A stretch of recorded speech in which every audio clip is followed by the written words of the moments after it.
problema nga lang sa ating Pilipino, anak ha, walang laglagan. Sana ang ibibigay nila trabaho. What's up mga kayon? Welcome back pa rin syempre dito lang sa Joe Malone TV. Tunay na balita, walang kinakampihan, sumasalamin sa katotohanan lamang. Hi sa lahat ng viewers ni Joe Malone TV ha. Oh, please subscribe and click the notification button ha. God first. Si Nanay, magandang araw po sa inyo. May konti na po kaming katanungan. Kung halimbawa ngayon ang botohan, sino ba napupusuan mong mayor dyan? Meron tayong 6 na choices. Alam mo sir ha, sa performance-wise, dalawa lang yung dito. Mas gusto ko si Isko. Isko po. Yes. Pwede po ba malaman bakit? Kasi dahil siya ay mahirap, nagmula sa mahirap, ang binibigyan niya ng mga tulong, importansya ay ang mga mahihirap. Yun. At napakaganda kasi ang problema nga lang sa ating Pilipino, anak ha, walang laglagan. Apa. Ito, totoo. Maasa sa ibinibigay, hindi nagtatrabaho. Galing. Yan yung sinasabi ko sa reaction video natin. Nasasanay kasi. Nasasanay kasi. Kasi katulad yan, merong mga parating na binibigay. Ayuda. Yun na lang ang inaabangan, anak eh. Wala nang effort para mag-work. Retired teacher ako, anak eh. Kaya Kaya pala yung... nakikita ko na gano'n. Sana ang ibibigay nila trabaho. Trabaho, yes. Kasi marami sa atin Tamad. Para mabanat na buto. Samantalang pag nasa ibang bansa, anak ng Kahit nagdodoble trabaho, no? Yes, at piniprefer nila Pilipino. Marami, Kasi di ba? masisipag, madiskarte. Masisipag. Kasi bakit doon? Sa sariling bansa, Sa sariling bansa, nakakalungkot. At laganap ang corruption, please. Kasi nakukuha tayo sa lagay. I'm sorry. Nakukuha tayo sa lagay sa konting halaga. Ako dinidivide ko yun 6 years. Binigyan ako ng 1,000 halimbawa. Pero hindi ako binibigyan anak. opo. Divided by 6 years. Wala akong piso isang araw. Kahit sa mga konsehal, 3 taon lang sila. Bibigyan ka. Magkano isang araw? Common sense, anak eh. Kaya nakakalungkot. Mamulat kayo. Ha? Kaya sabi ni mother. Hindi totoo, anak eh. Opo, totoo po Kasi yung sabi niyo. for 28 years, galing ako sa sentro. Eskular, nagturo ako doon. Graduate CEU. ako doon. Aba. CEU. Napunta ako dito sa government. 28 years ako, anak. Nakita ko yung weaknesses. Hindi ka pwede lumakad ng walang padulas. Totoo yan. Real talk yan si Nanay. Hindi Real talk ba? si Iyak Nanay. to. Oo. Kaya ngayon nga ako, may nabagsak ako mga estudyante. Hindi ako mayabang anak, sinasabi ko lang. Opo. Ayan lang ang Laurel. Diyan ako nagturo. Pagka hindi ko nagpapakita, bakit kita ipapasa? Lalagyan mo ako. Meron ako. Ginaganon ko, meron ako. Dahil teacher ako eh. Ito ID ko. Apo. Yes. Hindi Mukha. ito. Di, Mawawala prinsipyo. yung ID dito. Pero ito, dala mo kahit saan. Hanggang sa pagtanda. Hanggang mamatay ka. Paano ka pang hihinayangan pag nawala ka? O sinasabing salamat na wala ka na. Tama. Tita, ito may tanong ako. Ano naman ang masasabi mo doon sa mga Manileño din na nadadaan sa ayuda ng mga ilang politiko? Hindi lang sa lokal, pati na rin sa national. Anong masasabi mo sa ganun na parang nabubulag sila sa mga konting kakarampot na ayuda? Sir, biyaya eh. Alam mo yun, ang sinasabi nga, tanggap lang ng tanggap. Pero wag iboto. Yun ang naririnig kong comment. Kasi hindi naman kanilang pera yan buwis. Perang taxpayer. Taxpayer, kami yun. Lahat ng taxpayer Lahat ng ng Pilipinas. taxpayer. Kaya sabi ko nga, ano ang point? Para hindi tayo magsikap. Lalo na yun, ang hirap ng buhay. Totoo yan, ito. Nagtitinda kami, walang bumibili. Kaya kailangan sikap lang talaga. Hindi ko mo may edad, I'm 77. Pero eto ako, hindi ako pabigat sa anak ko, sa mga anak ko. Napag-aral ko sila ng maayos, kahit doon sa, ang tawag namin London dito, London doon. Kasi alam mo naman ng mga teachers, bago makapagpatapos ng pagpaaral ng anak, hindi pwede hindi uutang. Yes. Diba? Realidad yun, anak, walang tagumpay. Walang taguan. Aralin panlipo ng guro ako, anak eh. Ayun ha. History. Tita, sakto. Lagi nanonood sa amin si Yorme Isko Moreno. Baka meron kang mensahe sa kanya. Direkta mo na sa amin. Sige, talaga? Apo. Sa kanya ba yan? Opo. Mayor, nabasa ko kanina, galing ako sa Justice sa Bad Santos Hospital kasi nagpapacheck up ako. Nakalagay doon, bumalik ka na, Mayor. Isama mo si Chi at Chensa. Yeah. Nakalagay doon. Hindi ako, hindi ko alam yun eh. Ngayon lang ako dumaan doon eh. Pauwi. Pagputihin mo pa ang pagsiservisyo. At yung sinasabi nila na may ginagawa ka, please, huwag naman. Sinasabi nila yon, ako hindi ko ano yon. Dahil nasabi, alam mo, walang hindi na uulingan pag nasa, nasa pwesto. Eh sana naman, huwag maalis yun. Para naman, maging napakaganda na sinimulan mo. Napakaganda. Sir, walang congratulations. Ang dami. Sa City Hall nga, nung magpunta ako, nakalagay dito sa mga likod ng mga ng mga tauhan doon. Mayor Isko. Eh, sino ba nakaupo? Galing nanay. Wala pong kaplastikan yun. Apa. Mula sa puso. Bilang guro. Mula sa puso bilang guro. Ang galing tita. Tita, ano naman ang masasabi mo doon sa mga makakalaban? Mga sumusubok. Mga sumusubok na makakuha Alam ng nyo, pwesto. meron akong kapatid na kagawad. Ngayon, natalo sila kasi syempre, ngayon, anong tawag dito? Nagpunta siya sa isa, may nangumbida. 1:30, magkikita-kita tayo doon sa lugar. Dumating 4:30. Sabi nagkukwentuhan kasi kami. Sabi niya, paano naman ate yan? Hindi ka pa na iboboto, ganyan ka na. Anong ginawa mo? Umalis ako. Ginagawa kami timawa. Mahirap na nga. Parang nakwento na sa akin yan. Tatay na nakwento na. Parang nakwento na po sa amin yan. Hindi, totoo yun. Kasi nga, May nagkwento rin, 4:30 dumating. tapos yung isang tindera ko dito, nagpunta sila. Alam mo ba, binigay 500. Pagkatapos ilang kilo, ang tagal, sabi, ginawa nila kami timawa. From their mouth, hindi ako kasi hindi naman kami invited pa eh. At saka hindi, kung gano'n naman eh, bakit pa? Huwag naman. Bababa na nga tayo eh, bababa ka na. Ayun tita, total retired teacher po kayo.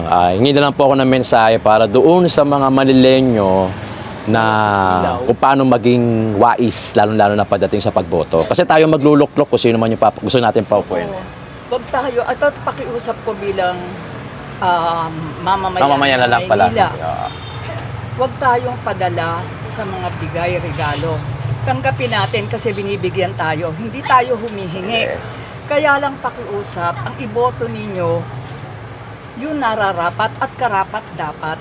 Para naman yung pagbabago na nakita natin dito sa Maynila ay maituloy. Maipagpatuloy. Kasi hindi naman yung kada lapit mo, bibigyan kayo. Ang punto dito, yung gamitin natin ang utak natin. Hindi ko, nag-chairman din ako, mula magturo ako sa Laurel, hanggang mag-retiro ako. Isipin mo, pati patay nakakaboto. Hindi, totoo yun. Tapos ang sinasabi Counted sa bilang. Oo. Hindi, at saka bumoboto. Halimbawa, boboto ako. Hindi pala, yung pangalan ng patay ang ilalagay ko. Pero gano'n, sana maging maayos, walang connivance. Alang-alang sa bayan. Wala nang kwento sa Rizal eh. Hindi nga natin makilala kung sino yung mga bayani natin eh. Para sa mga anak apo na to, baka di na natin abutan to. Yun na nga, anong mangyayari sa Pilipinas? Ibebenta to? Kawawa naman yung mga bayani. At isa pa yun, dapat ang bigyan ng diin ay ang pag-aaral ng history ng Pilipinas. Aralin panlipunan kasi. Aralin panlipunan. Kasi ako, isipin mo, nung nagtuturo ako, napapahaba. Okay lang po, okay lang po. Isipin mo anak, second year high school. Hindi alam ang mapa ng Pilipinas. Nasa ng Laguna, nasa Mindanao. Ang ginawa ko doon sa klase na yon, ang ginawa ko, anim kasi kami, ang subject namin ay 6 kada ano. Ano ang ginawa ko, pinamemorize ko mapa ng Pilipinas. Lahat ng region. Lahat ng region, wala pang region nun eh. Wala pa region. Oo, dahil 77 Apa, na. apa. Ang point ay, bakit hindi mo kilala ang sarili mong bansa? Exactly. Tama. Bakit ini-enjoy? Bakit ang mga dayuhan nagpupunta rito, nag-enjoy? Nakikita nila magaganda ang tourist spots natin. Bakit tayo hindi natin alam kung saan yun? Hindi natin makita. Oo. Kaya ngayon nung dito mag-retiro ako, kasama ko yung mga co-teachers ko na retired. Nililibot namin tuwing bakasyon ang Pilipinas kasi makakahiya. Tapos na ako magturo. Ngayon lang ako nakarating na Cebu. Isipin mo. Kanino ko may tuturo yun? Pero Yung at ganda ng least, Cebu, no? Hindi, ang ganda talaga pala. Anak, mapupuntahan mo lahat. Mayaman ang Pilipinas, in short. Napaka. Parang ayan daw ang Israel eh. Na bless ng Diyos. Kaya sana nga, maging maayos tayo, maging matuwid. Ipasok sa utak. Babata pa lang, parang Japan. Ang history ng Japan. Ang hapon. Sobra ang kapagmahal sa bayan. Sana ganun din tayo. Ayun ang pangarap ko para sa atin. Ganda. Maraming salamat, tita. Ano po pangalan niyo, tita? Ano ako? Kasiana Abante Gonzales. Taga Batangas po. Maraming salamat po. Shoutout po sa pamilya niyo. Ang galing niyo po. Oo. Ganun din sa inyo. God bless you. Thank you po. Yun. Ang ano ko lang, mga anak, sa ko lang. Ang number one, may mga asawa na kayo? Apo. Tutukan nyo ang mga anak nyo. At ito sasabihin ko panghuli. No amount of success can equate your failure in your home. Gaano ka mang kayaman kung hindi ka sa mga anak mo, baliwala. Mahirap ka pa rin. Yes. Kaya ako, ginawa ko, pinag-aral ko kahit London dito, London doon, kasama asawa ko syempre. Engineer in fairness. Pinag-aral ko ang mga anak ko. Walang perang marami, pero may diploma silang lahat at maayos ang buhay nila. Yun ang tunay na success. No amount of success can equate your failure in your home. Pag bigo ka sa pamilya mo, wala ka kahit marami kang pera. Yun ang isa, yun ang lagi ko sinasabi. Kahit na kanino sa mga estudyante ko. At ang mga estudyante ko naman, marami sa kanila nasa abroad. At nagpapasalamat, hindi mo kami binuli ng high school kami. Sabi ko, syempre, parang kaya sinishare ko lang, in-interview niyo ako. Tama lang po. Para malaman, para mamulat din po yung mga kabataan natin. Tama ninyo.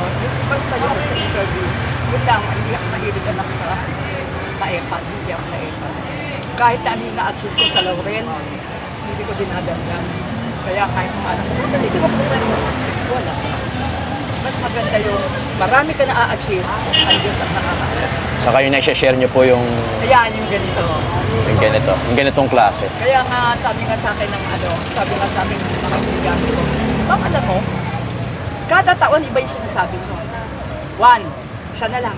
Apo. Lapit po kayo. 1. Why settle for less if you can have the best? Bakit ka mananatili na tricycle driver mo? Eh pwede mo makamit pag magsisikap ka. Oh. Next, huwag kang titingin sa mga bagay na nakikita mo na. Ang tignan mo yung hindi mo pa nakikita.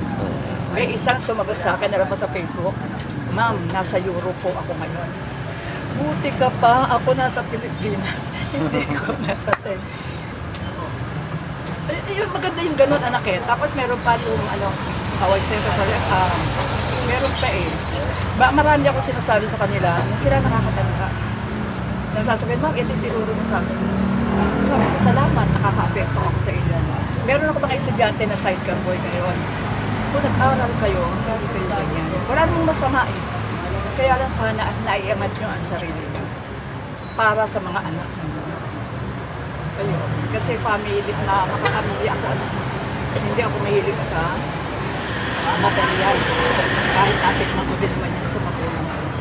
Grade 4 lang ang magulang ko.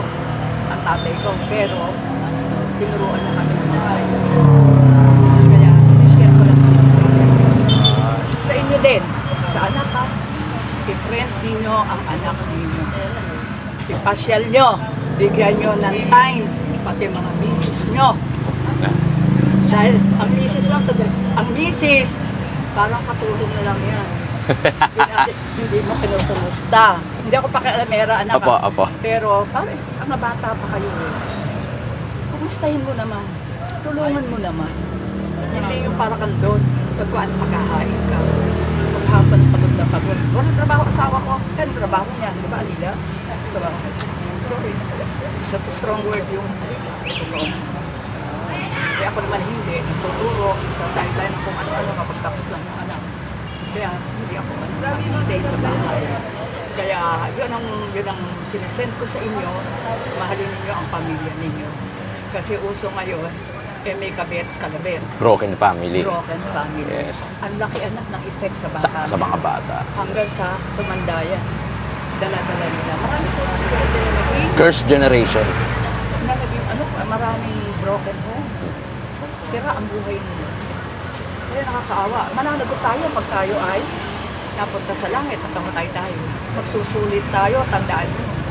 Magsusulit tayo sa Panginoon. Natatandaan ko yung isa sa Facebook. Dala-dala maleta ni San Pedro. Sabi nung namatay, ano po ang laman yan? Ikaw. Sabi niya, properties ko po. Hindi. Basta sinabi niya lahat. Nung binuksan, walang laman. Alam mo, sabi, bakit wala akong laman? May ginawa ka pang mabuti sa kapwa mo. May sinabi ka bang maganda? Nangumusta ka ba? Huwag na yung puro pera eh. Yung pagkalalay. Thank you, tita. Maraming salamat po. Marami din salamat. Thank you Mama. po. God bless you. God bless po. God bless you. Tunay na balita, walang kinakampiyan, sumasalamin sa katotohanan lamang.